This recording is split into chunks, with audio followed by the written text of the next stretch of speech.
আসসালামু আলাইকুম ওয়া রাহমাতুল্লাহি ওয়া বারাকাতুহু।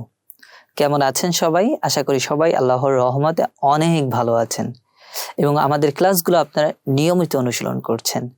গত লেসনে আমরা শিখেছি হরফের বিভিন্ন আকৃতি, অর্থাৎ কোন হরফ শুরুতে আসলে কেমন দেখতে হয়, শব্দের মাঝে আসলে কেমন দেখতে হয় এবং শব্দের শেষে থাকলে কেমন দেখতে হয়।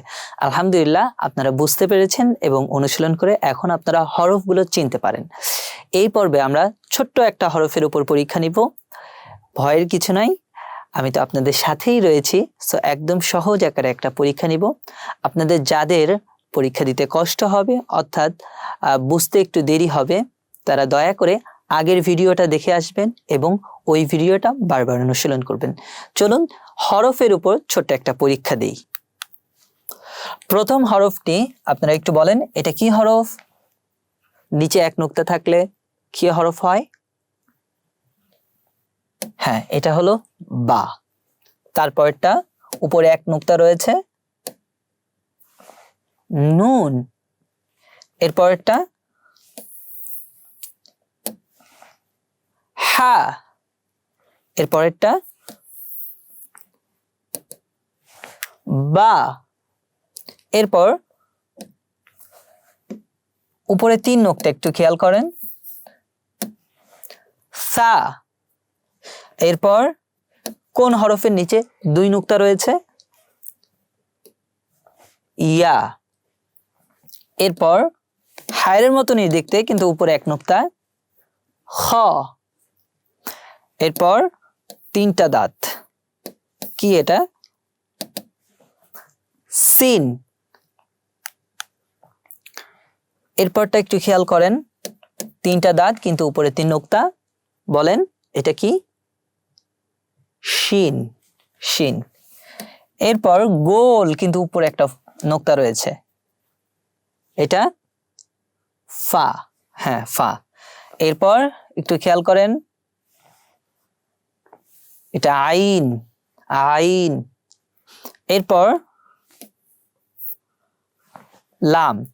একটা বিষয় খেয়াল রাখতে হবে, কোন হরফের বাম দিকে যদি দেখি আমাদের আরেকটা হরফ যুক্ত হয়, সেটা অবশ্যই লাম হবে, এবং যদি দেখি এরপর আর কোনো হরফ যুক্ত না হয় তাহলে সেটা হবে আলিফ। বুঝতে পেরেছেন আশা করি। যদি দেখি লম্বা একটা দাগ কিন্তু তার বাম পাশে আরো কয়েকটা হরফ রয়েছে, তাহলে সেটা অবশ্যই লাম বলতে হবে। এবং যদি দেখি সেই হরফটাই শেষ, অর্থাৎ এরপরে আর কোনো হরফ নাই, শুধু আলিফের মতনই দেখতে, অর্থাৎ সোজা দাগ দেওয়া থাকে, তাহলে সেটা অবশ্যই আলিফ হবে। সো লাম এবং আলিফের পার্থক্যটা এটাই, লামের পরে আরো কিছু হরফ যুক্ত হয় কিন্তু আলিফের পর আর কোনো হরফ যুক্ত হয় না। আর যেটা পূর্ণ লাম সেটা তো আপনারা দেখলেই চিনতে পারবেন। এরপরের হরফটা আপনারা একটু বলেন আবার, বা। তারপরটা গইন। এরপরটা কাফ। এরপরটা কফ। এবার আমরা কিছু যুক্ত হরফ দেখব। এগুলো আপনারা বলবেন, আমি প্রথম ধরবো, দেন তারপর বলে দিব, কেমন? প্রথম যে হরফটা রয়েছে, নিচে এক নুক্তা, তারপর উপরে দুই নুক্তা, তারপর বা, তা, বদ। এরপরটা একটু খেয়াল করেন, সদ, ফা, বা। তা, বা, হা। সা, হা, দাল। এরপর কিছু যুক্ত বর্ণ রয়েছে, এগুলো অনেকের চিনতে সমস্যা হয়, দেখা যাচ্ছে কোরআনের ভিতরে এরকম থেকে থাকে। সো এটা একটু খেয়াল করতে হবে, সোজা যদি দেখি এরকম নিচে এক নুক্তা রয়েছে তাহলে সেটা অবশ্যই বা হবে, এবং এই জিমের এরকম এই শেপটা যদি থাকে এবং নিচে এক নুক্তা থাকলে সেটা হবে জিম। এরপর ইয়া যেটা, সেটা তো আপনারা অবশ্যই চিনেন, এটা হলো ইয়া। এরপরের হরফটা একটু দেখি, সদ, আইন এবং নুন। এরপর বা, সা, জিম, এটা তা, বা, হা। এরপর আমরা দেখতে পাচ্ছি বা, জিম এবং ফা। এরপরটা একটু বলেন, ফা তা হা, তারপর বা সা জিম, ইয়া সিন র, তারপর নুন আইন তা,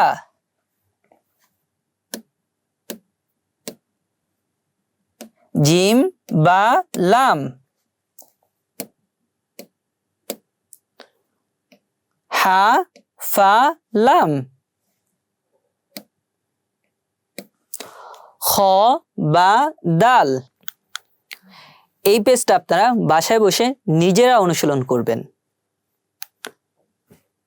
এরপর আমরা দেখতে পাচ্ছি মিম, হা এবং কাফ। এরপরটা আপনারা বলবেন হা বা তা, দ্রুত বলতে হবে কিন্তু, কেমন? জিম বা নুন, তারপর এটা একটু খেয়াল করেন, ফা হা তা, এরপর এটা একটু বলেন,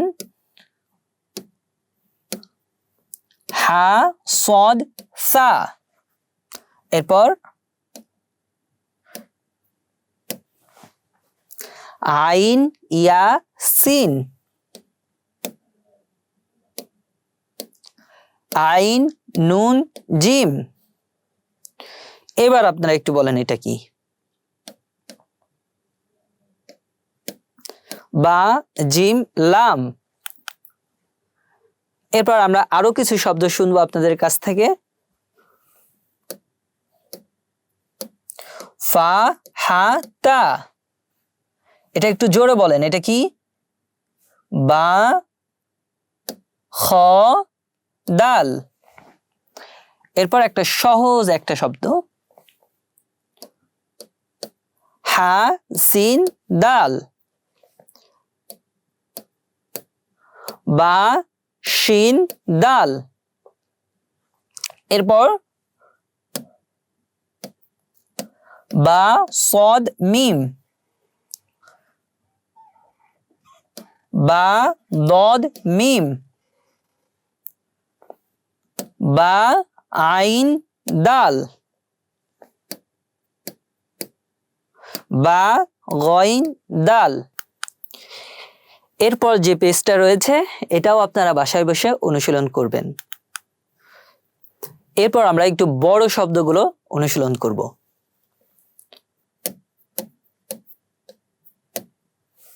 ইয়া নুন কফ লাম বা।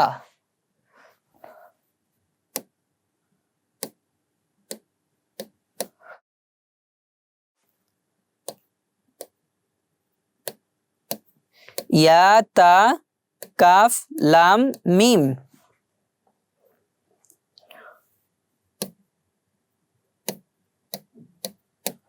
তা মিম ইয়া লাম কাফ,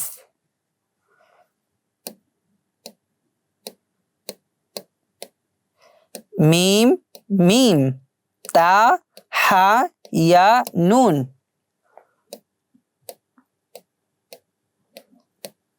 লাম ফা সিন কফ ইয়া নুন। এরপর আমরা আরো কিছু যুক্ত বর্ণ দেখতে পাচ্ছি, সো এইগুলো আপনারা বলবেন এবং আমি আপনাদের কাছ থেকে পরীক্ষা নিব।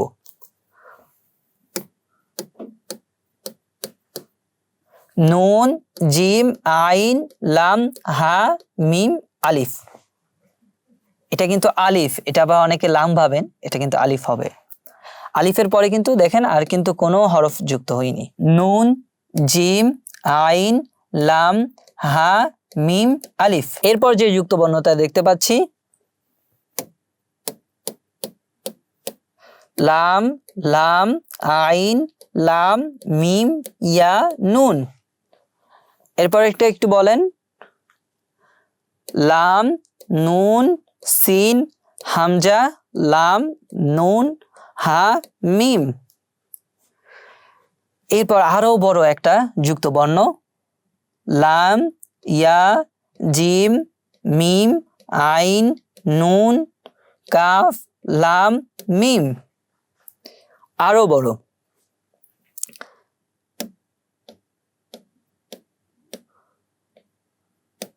একটু জোরে জোরে বলেন। হ্যাঁ, লাম, ইয়া, সিন, তা, খ, লাম, ইয়া, কাফ, মিম, ফা, নুন। অনেক বড়। আরো একটা বড় শব্দ, মিম, সিন, তা, দদ, আইন, ফা, ইয়া, নুন। এই লেসনে আমরা হরফের উপর ছোট্ট একটি পরীক্ষা নিয়েছি। আলহামদুলিল্লাহ আপনারা পেরেছেন। যাদের কষ্ট হয়েছে উচ্চারণ করতে তারা আগের ভিডিওটা বারবার দেখবেন এবং এই ভিডিওটাও দেখবেন।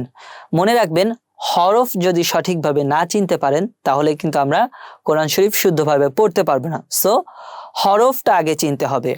সেজন্য আগের ভিডিও এবং এই ভিডিওটা দেখলে আলহামদুলিল্লাহ আপনার হরফ চিনতে পারবেন। আর যারা বই কিনেন নাই তারা অবশ্যই বই কিনে এক্সারসাইজ করবেন। আশা করি হরফ নিয়ে আপনাদের মনে আর কোনো ধরনের কোনো প্রশ্ন থাকবে না। দেখা হচ্ছে পরের লেসনে। আসসালামু আলাইকুম ওয়া রাহমাতুল্লাহি ওয়া বারাকাতুহু।